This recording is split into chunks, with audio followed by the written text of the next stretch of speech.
Okay. Good morning. It is Monday. We have had birthday month all month. So, birthday cake, parties, gifts, all that kind of stuff. So, thank you for all the birthday wishes. Moving on from there right now, though. Looks like we're all good. Please tell me if you're here. Please share this with somebody that you would like to join in on the conversation. We're talking about this morning, it's talking about porn. So, tough subject, but also crucial. So, if you're willing to jump in on this with me, I would like to know if you're watching this live with me or if you're catching this on a replay. But I'm just going to dive right on in. And as I said, this is a tough subject. Mostly tough because, like I said in the title, a lot of people want to believe that porn is victimless. And that would be nice to believe that. It would be nice to think, well, what I do with my time on my own is my business and nobody else's. It doesn't affect anybody else. And it certainly won't hurt anybody else. But let me go into something that maybe we don't think about or don't want to think about, especially if this particular activity has sucked us in. I know so many wonderful young people, actually people of all ages, that, good people, salt of the earth people that get drawn into the porn thing because it almost seems like, well, I'm not hurting anyone else. This is my way to not hurt anyone else if I'm just looking at pictures. And even if you're a young person who goes, I don't know enough about sex, so I'll look at this and this will help me at least understand the dynamics of it. It can be such a seductive thing, as in makes you believe no big deal, and then suddenly you realize you've got this noose around your neck, this thing that has a hold, and it's really hard to shake. Um, as I said, we have 4 kids who are pretty much adults now, and it's for parents these days, we know what a slippery slope it is out there. We know what a minefield is out there. When I was a child, if you wanted to look at something, naked people, porn, anything like that, you had to go to particular places. I remember I was horrified when this place that just used to be a truck stop became a big adult video, and it was just down the street, not just a few miles from where I grew up, my nice little ranch out in the country. And I would drive by just every time going, oh, that's awful. Oh, that's awful. And you would see, trucks or whatever in the parking lot and just think, those perverts. There was such a shock value. Or even those magazines that were in a convenience store and were wrapped in plastic up on, a shelf back in the back, and you had to be a certain age to get them, and they were wrapped, and it just was a something that wasn't so readily available. Nowadays, nobody's checking nothing. You get on the internet, you push a button, even if you're looking for something else, these things can all, so easily just be slapping you in the face. I know my husband talked about, just magazines and things like that when he was younger. Wasn't looking for it. A friend would, stick it in front of your face, or people I interviewed, like for Great Love for Life, who talked about, guys and gals. This isn't just a guy's problem. It can snag you at any age, out of the blue, not looking for it. It's just very, very pervasive. So these days, this is like, talk about a pandemic. Porn is crazy pervasive. And I don't know if you've ever heard of this book. I think it should be suggested reading. It's called Dancing for the Devil by Andy Don. Oh, I've got to look up her name. I'll put it in the description. Dancing for the Devil. And she was one who was sexually abused fairly early. Her family knew nothing about it. And it just set her up to almost need to revisit that trauma as a young woman. And that's something she talked about. You know, they'll try to say, well, 85% of people involved in the sex trade industry, whether prostitution, pornography, all of the above, generally, 85% have been abused in some way or gone through trauma, whether it's rape, child abuse, sexualization at a very early age. And Annie Donowald, that's her name, came through it saying, I never met anybody who hadn't been. So there's a place to start right there. Right off the bat, it's not a victimless crime because generally the people involved in this have been victims of crime before, whether it's sexual abuse, rape, whatever.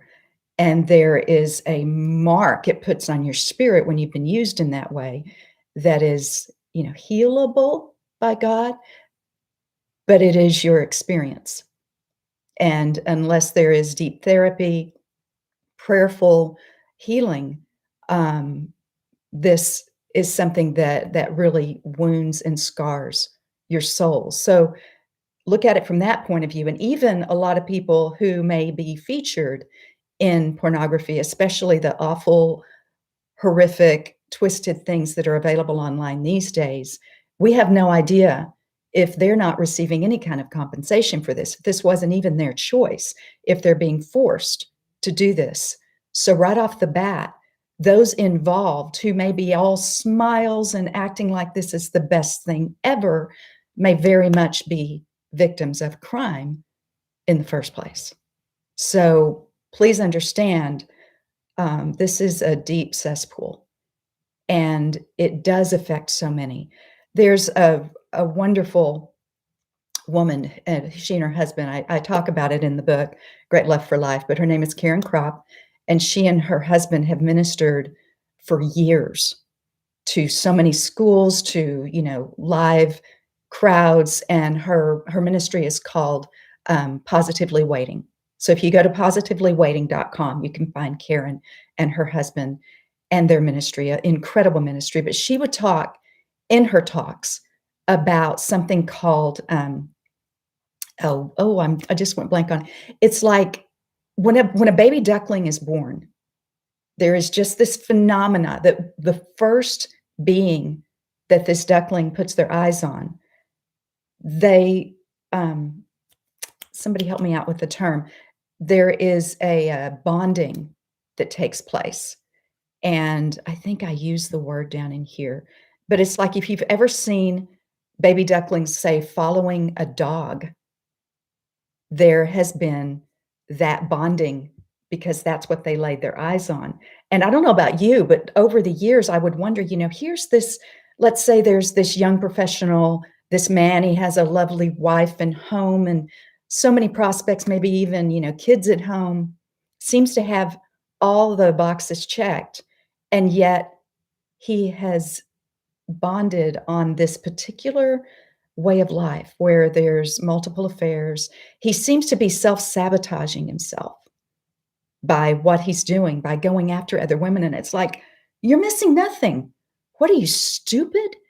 But that bonding, that place of I want to find the word. I'll put it in the description as well.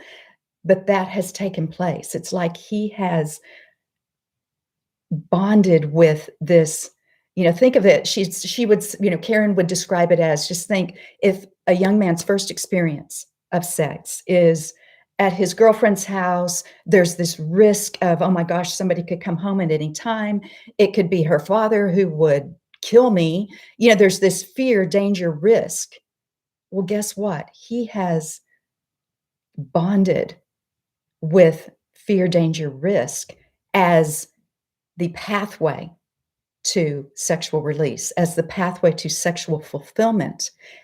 Therefore, for him, it's not so much that he has, bonded with her like those ducklings that would bond with a dog rather than their mother. He has been marked by the pathway to sexual fulfillment for him, which was fear, danger, risk. So is this even open? Is it even working? The joys of dealing with the internet. Okay, I may have to redo this later because I think Instagram just checked out on me. But the point being, there's an explanation for why people do what they do, whether it's a young man who was shown pornography at a very early age, or a young woman who was abused at an early age or was shown pornography. I've heard both in both genders that happens, and then it makes that mark on you.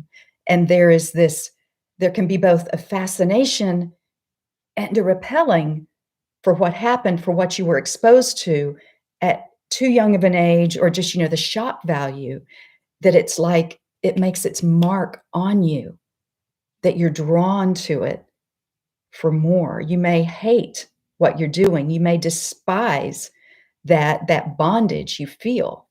And yet there you are. You're kind of stuck.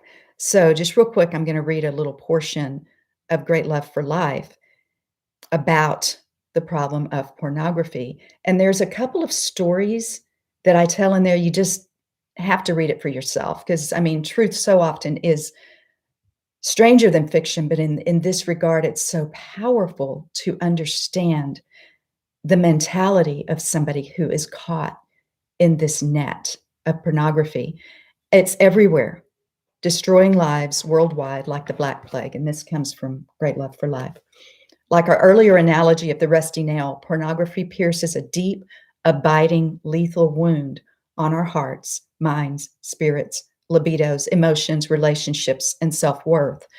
Perhaps the devastation of pornography is not so evident as an addiction to meth that visibly ravages its victims at an alarming rate, but pornography's poisonous wounds are just as brutal. From wives unable to compete with the airbrushed other woman, to men hiding their shame, daughters whose wounds compel them to display their bodies, and children trapped in the slavery to adults attempting to satisfy twisted appetites. Pornography's legacy creates a living hell and erodes relational and societal stability at the core. In fact, pornography is so pervasive, just one click on the computer can kick the lid off this cesspool. As a mom and wife prayerfully desiring to guard the minds and hearts of our family, pornography is the constant, persistent burglar clawing at every crack to gain access. I've cried with friends and family members who confessed to stumbling upon pornography in a bookstore or website. They felt dirty, they hid their shame. It was an instant craving they both hated and coddled. We have prayed and cried and prayed some more. Wonderfully, God is always ready to receive a repentant heart, and those wounds, though painful, can be turned through God's love into strength. There is also a book I refer to in Great Love for Life called Eyes of Honor by Jonathan Welton. Guys, this is important for anybody who struggles to be better, who struggles to go, look, how do I have the mind of Christ when I am surrounded and hit in the face with images and, experiences and so much that just puts those chains around me. Eyes of Honor is awesome because it's more than here's a 12-step program, which is all great. We need that accountability. And it's more than just a, bounce your eyes, don't do it, don't look at it. This is something that goes deeper and utilizes scripture and the idea of renewing your mind, renewing your eyes so that you do look through the eyes of Christ when you see your fellow man, your fellow woman, your brothers and sisters, and you see them through the eyes of possibility of who they are in Christ, who God is calling them to be. You see them as lifting them higher, okay? And not through having to avoid thinking bad thoughts. That is the ultimate goal, that we would have the mind of Christ, that we would see through the eyes of Christ. And that is an ongoing process, but so worth your time and energy. So, Father, this is such a deep subject, and this is a subject that has caused so much pain. We hide in shame from our fellow followers of Christ, from other people, because we think this cannot be loved. This cannot be forgiven. I have to hide this. I have to sweep this under the rug. I have to put this beast in the closet and try to hide from it. But that only increases that stronghold. So I urge you, I urge all of us to, once more, the word is pivot toward God, to let him heal, release, and heal those deep inner scars. And let's get that accountability. Let's bring it out into the light with people you can trust, people you can look up to, because trust me, nobody has been unscarred by this issue. It's pervasive because Satan wants so bad to rip and tear at a beautiful gift that God has given, and he works at it as soon as possible. So blessings. Please let me know what you think. And I pray you have an amazing day. I would love to hear from you. So please leave a comment. Please share. God bless.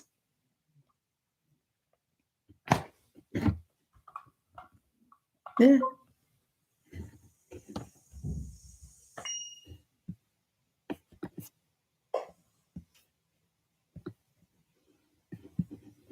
Okay. Good.